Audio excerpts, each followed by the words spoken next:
कक्षा 9 हिंदी विद्यार्थिनी बहनें, आज हम पद 7 सूरदास के पद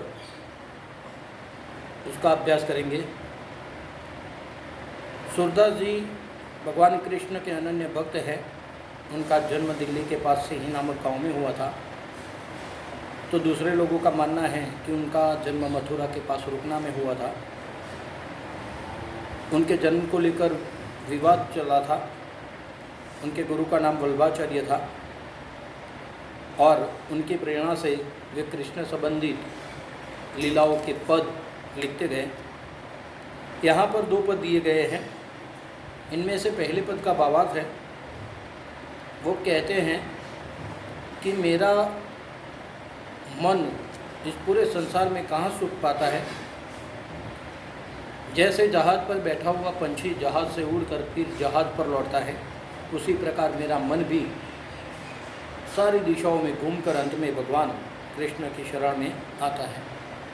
ऐसे भगवान कृष्ण के महत्व को समझाते हुए कहते हैं कि उनके नेत्र कमल जैसे बड़े और विशाल हैं। ऐसे बड़े नेत्र वाले भगवान को छोड़कर और किस देवता का ध्यान में करूं। भगवान कृष्ण गंगा रूपी पवित्र नदी जैसे है। ऐसे पानी को छोड़कर कौन मूर्ख होगा जो कुआं खुदवाने के लिए बैठेगा। और जिस भंवरे ने कमल का मीठा रस चख लिया हो, क्या करके वह कड़वे और कंटीले फल खाएगा। सूरदास जी अपने भगवान के बारे में कहते हैं कि मेरे भगवान कामधेनु गाय के समान हैं। ऐसी कामधेनु जो सारी इच्छाओं की पूर्ति करने वाली गाय है, ऐसे कामधेनु गाय को छोड़कर ऐसा कौन होगा जो बकरी को दुहाने के लिए बैठेगा। तो इस पद में भगवान कृष्ण के महत्व को बताया गया है। जैसे पहली पंक्ति एक बार फिर से लेते हैं, मेरा मन अनंत कहाँ सुख पावे। मतलब सूरदास जी कहते हैं कि अनंत यानी पूरे विश्व में दूसरे स्थान पर मेरा मन कहाँ सुख पाएगा, किसी भी जगह नहीं, केवल भगवान कृष्ण के चरणों में। जैसे उड़ी जहाज को पंछी, जिस प्रकार जहाज पर से पंछी उड़ जाता है फिर ही जहाज पर आवे, घूम फिर कर वापस जहाज पर ही लौटता है, उसी प्रकार मेरा मन भी भगवान कृष्ण के पास ही चला आता है। कमल नयन को छाड़ी महात्म, महानता या महात्मा जिसमें छिपा है, ऐसे कमल जैसे बड़े नेत्रों को छोड़कर और देव को ध्यावे। मैं किसी दूसरे देव का ध्यान नहीं करता।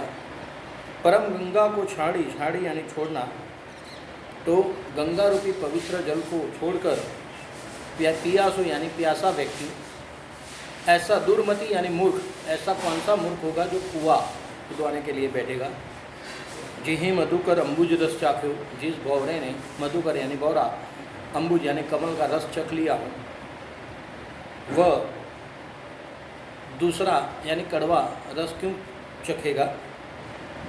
सूरदास प्रभु कामधेनु तजी, छेरी कौन दुहावे।